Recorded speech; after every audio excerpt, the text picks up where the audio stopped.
For those of you that are big Star Wars fans, The Acolyte, that only had one season, has already been canceled. Now, this is from Mark Cassidy over Comic Book Movie.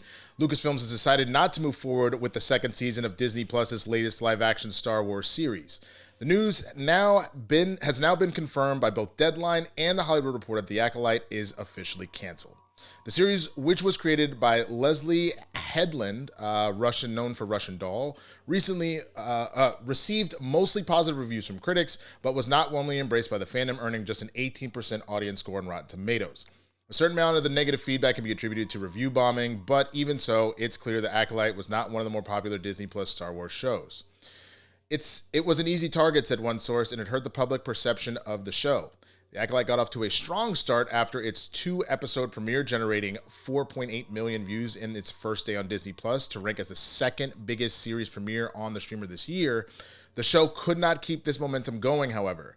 The season, now series finale of The Acolyte left quite a few open-ended plot threads, and those that did enjoy the show were looking forward to further exploration of Manny Janico's mysterious Sith warrior, Amanda Steinberg's Force-sensitive twins, Osha and May, and the debuting Darth Plagueis. Whether we'll see these characters again in some other Star Wars project down the line remains to be seen. So, as far as The Acolyte being canceled, I'll be honest with you, just because of how Star Wars has really gone in the last few years with the fan base, with the stories and things like that. I've kind of just pulled back. I actually grew up a huge Star Wars fan, had a lot of love for it, and I just felt that for me, the juice wasn't becoming worth the squeeze just based off of how people are. I love people that are still love and obsessed with it, that know so much about it. To all of my favorite Star Wars Schmoedown competitors, Laura Kelly, Ace, Molly, and Alex, I genuinely understand that love, that hardcore love for Star Wars, but I just took a step back. And from what I'm hearing, and I may eventually go back and watch this, it feels like I probably would have more enjoyed it than not enjoyed it. It sounds like there may be things that I made be like, it's okay. But for the most part, I think I would have liked it.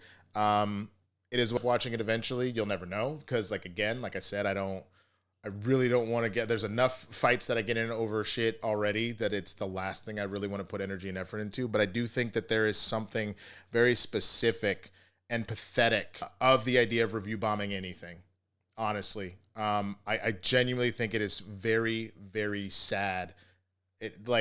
What's wrong with you? Honestly, grow a pair. Be a normal person. I think this idea of fan bases doing that, you saw, there were plenty of reports of Snyder fans doing that to other Marvel projects or DC projects. There have been talks of Marvel people doing that to DC projects.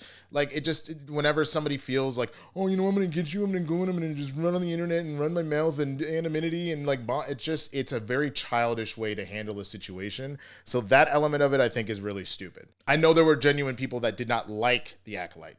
I'm not talking about that. I'm literally talking about the idea of review bombing a project because you want the creator to suffer, you want the fans to suffer, anything else like that. You are a child. Grow up. All that being said, I do think it's sad because there was a decent amount of representation, it sounds like, within the show. It sounds like there were some cool characters that were going on, but it also sounds like there were things that were being played fast and loose with lore and the direction things were going, so I can also understand people being a little frustrated. I also think that representation is incredibly important, and we should be able to do that wherever we can. If something is put in just to shoehorn it, that makes things a little tricky. I don't think that was ever the case with anything going on with, for me, with Captain Marvel, the Marvels, anything else like that. But there have been examples in time where people are just trying to do something, and, that's it. It kind of sucks. And I think the other thing that was brought up that was really interesting as a comparison, X-Men 97, Bo DeMeo stuff notwithstanding, we're not talking about that. Before it all started, for example, Morph, it would make sense, was said to be non-binary. And the idea essentially, again, makes sense. morph as a shapeshifter, and like it's constantly flowing back and forth through all sorts of shapes, bodies, all that kind of stuff. So it made sense for them to be non-binary and for you know, however that fluidity might go throughout. But people are, oh, you're just the woke agenda. But what's funny is they all shut the up eventually. I should probably say hell, from the standpoint of the show was just so good that they're, you know, people eventually let that go. Like people try to start off being like, oh, you made Gambit gay because like, you know, he's wearing a crop top, or it's the 90s and people used to wear that. Like you would go to any court, you know, street court. You saw plenty of dudes dressed like that and whatnot, or the 80s as well. It's just how the fashion was.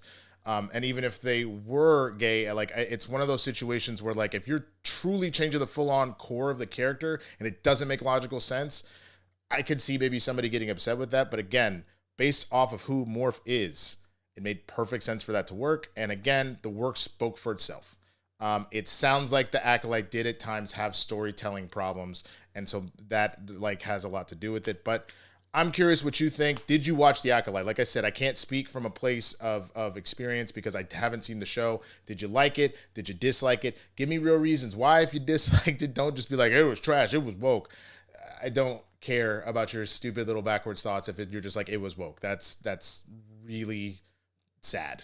Again, it's in the same realm of the review bombing thing. But let's have a real, like, legitimate discussion about what you think about the show being gone. Happy, sad. Let me know in the comments.